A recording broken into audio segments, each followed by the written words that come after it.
मिस्कीन पुरवारा सजण वालिए ला मकान जा अरशता मेहमान था चे तुझे दस्तरखान जा गोस आदम जो ही दरवा सब वली जाने वया सिर अदब में ते झुकाए मंज़लूं माणे वया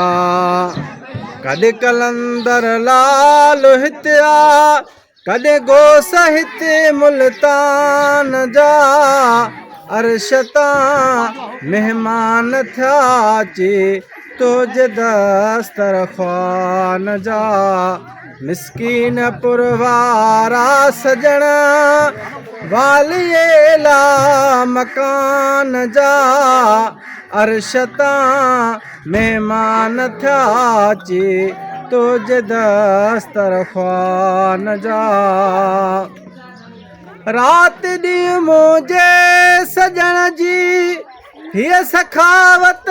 थी हले मिस्कीन पुर थींदा वञनि अहिड़ी नायत थी हले है रात ॾींहुं मुंहिंजे सजण जी हीअ सखावत थी हले मिस्कीन पुर थींदा वञनि अहिड़ी नायत थी हले मस्त के मजज़ूब बणिया के कारी बया कुरान जा अरशता मेहमान थिया चे तुझे दस्तरखान जा मिस्कीन पुरवारा सजण वालिए ला मकान जा अरशता मेहमान थिया चे तुझे दस्तरखान जा जाॾ था नज़रूं खणो आबाद सीनू थो ॾिसां आ मूंखे कसम कुर्बान जो मां हित मदीनू थो ॾिसां जाॾ था नज़रूं खणो आबाद सीनू थो ॾिसां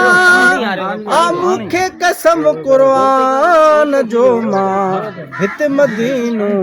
थो ॾिसां रंग मदीने वारे क्या ही राज थिया रहमान जा अरशता मेहमान थिया चे तुझे दस्तरखान जा मिस्कीन पुरवारा सजण वालिए ला मकान जा अरशता मेहमान थिया चे तुझे दस्तरखान जा मिस्कीन पुर जे लाल जा अदा साफ़ हिन सौदा सिधा घर बार सभु घोरे छॾाए सिर सजण तां क्या फिदा ऐं मिस्कीन पुर जे लाल जा अदा साफ़ हिन सौदा सिधा घर बार सभु घोरे छॾाए सर सजण तां क्या फिदा आप नल बख़्शाए वरता लेखा न क्या मीज़ान जा अरशता मेहमान थिया चे तुझे दस्तरखान जा मिस्कीन पुरवारा सजण वालिए ला मकान जा अरशता मेहमान थिया चे तुझे दस्तरखान जा सग पंहिंजे जी सार लाजो करबला जे वास्ते अहमद अली सदके सजण मुस्तफ़ा जे वास्ते सग पंहिंजे जी सार लाजो करबला जे वास्ते अहमद अली सदके सजणाए मुस्तफ़ा जे वास्ते पियो सॾींदो आबासी शेर ठाहे शान जा अर्श तां महिमान था अचे